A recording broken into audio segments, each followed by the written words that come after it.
नमस्कार। एनसीईआरटी कक्षा 9 हिंदी की पाठ्य पुस्तक गंगा के पद्य खंड से आज हम पढ़ने जा रहे हैं सूर्यकांत त्रिपाठी निराला की कविता भारती जय विजय करे। यह कविता भारत माता की वंदना करती है। यह देश प्रेम से ओतप्रोत एक प्रेरणादायक रचना है। कवि ने भारत को एक दिव्य सुशोभित देवी के रूप में चित्रित किया है और उसकी महिमा, सौंदर्य, पवित्रता और विजय की कामना की है। कविता में भारत की भौगोलिक सुंदरता का ऐसा चित्र खींचा गया है, मानो भारत कोई देवी हो जिसके चरणों को समुद्र अपने जल से धोता है। नदी, वन, पुष्प, हिमालय, गंगा आदि प्राकृतिक शोभा को भारत के वस्त्राभूषण की तरह प्रस्तुत किया गया है। यह देशभक्ति और गौरव को जगाने वाली कविता है। कविता की पंक्तियां इस प्रकार हैं। भारती जय विजय करे, कनक शस्य कमल धरे, लंका पदतल शतदल, गर्ज तोर्मी सागर जल, धोता शुचि चरण युगल, स्तव कर बहु अर्थ भरे, तरुतृण वन लता वसन, अंचल में खचित सुमन, गंगा ज्योतिर्जल कण, धवल धार हार गले, मुकुट शुभ्र हिम तुषार, प्राण प्रणव ओमकार, ध्वनित दिशाएं उदार, शतमुख शतरव मुखरे। भारती जय विजय करे।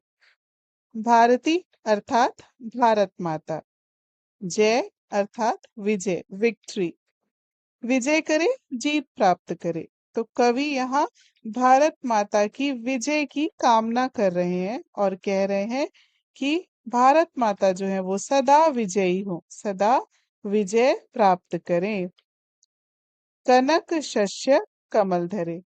कनक अर्थात सोना, शस्य अर्थात फसल और कमल का अर्थ है फूल, धरे धारण किए हुए।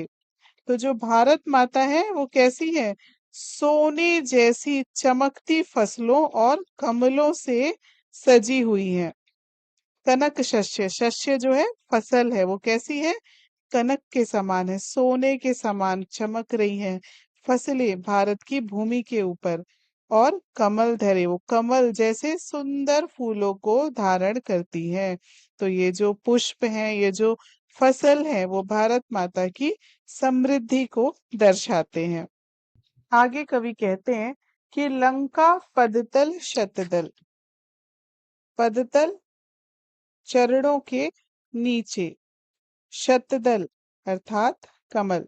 सो भारत माता के चरणों के नीचे कमल जैसे सुंदर स्थान है जो उनकी महिमा को दर्शाते हैं। गर्जित उर्मी, गर्जन करती हुई लहरें, सागर जल, जो समुद्र के जल की लहरें हैं जो गर्जना कर रही हैं, वो भारत माता के चरणों को स्पर्श करती हैं। तो भारत माता के चरणों के नीचे क्या है? सुंदर कमल जैसे स्थान है और सागर की लहरें हैं जो गर्जना कर रही हैं। धोता सुचि चरण युगल, चरण युगल मतलब दोनों चरण जो उनके हैं, सुचि मतलब पवित्र, समुद्र का जल भारत माता के पवित्र चरणों को धोता है। समुद्र का जल जो गर्जना कर रहा है और वो भारत माता के चरण कमलों को धोता है। स्तव कर बहु अर्थ भरे, स्तवन करना अर्थात स्तुति करना, अर्थ भरे बहुत गहरे अर्थों से भरा हुआ, अर्थात समुद्र की लहरें मानो भारत माता की स्तुति कर रही हैं। कैसी स्तुति कर रही है? जो बहुत अर्थ भरी स्तुति है।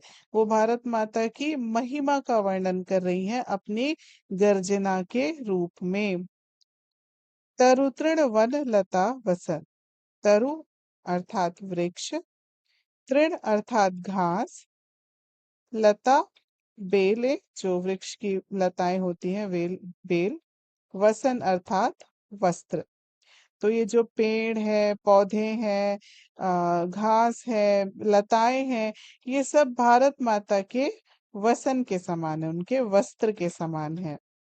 अंचल में खचित सुमन। अंचल अर्थात आंचल, और उनके आंचल सजा हुआ है। खचित, खचित मतलब सजा हुआ है। कैसे सजा हुआ है? सुमन से, फूल से। तो भारत माता का जो आंचल है वो फूलों से सजा हुआ है। ये जो पेड़ पौधे वृक्ष लताएं हैं, ये सब उनके वस्त्र हैं, और उनका आंचल जो है वो फूलों से सजा हुआ है। गंगा ज्योतिर्जलकण, और गंगा नदी का जो जलकण है, जो उनका जल है, चमकता हुआ जल कण मतलब बूंद है, जो गंगा के जल की बूंदें हैं, वो धवल धार हार गले। वो धवल मतलब सफेद, धार मतलब जो नदी की धारा है, हार माला। तो गंगा नदी की जो सफेद धारा है, वो भारत माता के गले में हार की तरह शोभा दे रही है। तो जो गंगा के जल की बूंदें हैं, वो सफेद धारा गंगा के पानी की उनके गले के हार के समान है। मुकुट शुभ्र हिम तुषार। मुकुट मतलब ताज। शुभ्र, शुभ्र मतलब सफेद। हिम, हिम मतलब बर्फ। तुषार अर्थात ठंड में। उनका जो मुकुट है भारत माता का, वो हिम तुषार हिमालय की बर्फ के समान है। शुभ्र है अर्थात सफेद है, निर्मल है, जैसे हिमालय की बर्फ जो है वो उनके मुकुट के समान है। प्राण प्रणव ओमकार। प्राण मतलब जीवन। प्रणवाक्षर अर्थात ओम, ओमकार की ध्वनि, वो भारत माता के प्राणों में क्या है? ओम की पवित्र ध्वनि गूंजती है। ध्वनित दिशाएं उदार। ध्वनित होना, गूंजना।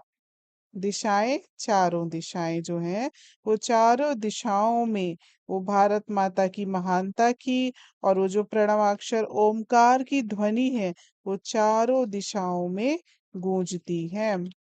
शतमुख शतरव मुखरे। शतमुख अर्थात अनेक मुख।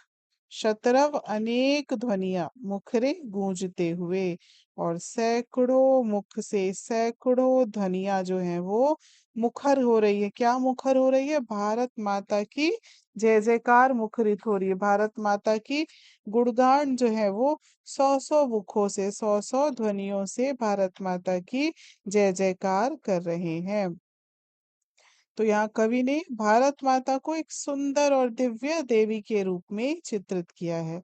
उनके वस्त्र पेड़ पौधे हैं, गंगा नदी उनकी माला है, हिमालय पर्वत उनका मुकुट है, और समुद्र उनकी स्तुति करता है। तो इस पूरी कविता में भारत की प्राकृतिक सुंदरता, पवित्रता और महानता का वर्णन किया है, और भारत माता की विजय की कामना की गई है। तो कविता का उद्देश्य देशभक्ति और राष्ट्र प्रेम की भावना को जगाना है, साथ ही भारत की प्राकृतिक सुंदरता और महानता को भी दिखाना है। लोगों में अपने देश के प्रति गौरव और सम्मान पैदा हो, और हम यह सीखें कि हमें अपने देश को महान बनाने के लिए उसकी महिमा का गुणगान करना चाहिए और प्रयास करने चाहिए। हिंदी व्याख्या के साथ साथ आपकी सुविधा के लिए यहाँ इंग्लिश ट्रांसलेशन भी शामिल किया गया है। This will be especially helpful for viewers who are more comfortable with English. You can refer to both the Hindi explanation and the English translation. My aim is to ensure clarity and ease of learning for all the viewers. अगर video पसंद आया हो तो channel को like और subscribe ज़रूर करें। धन्यवाद।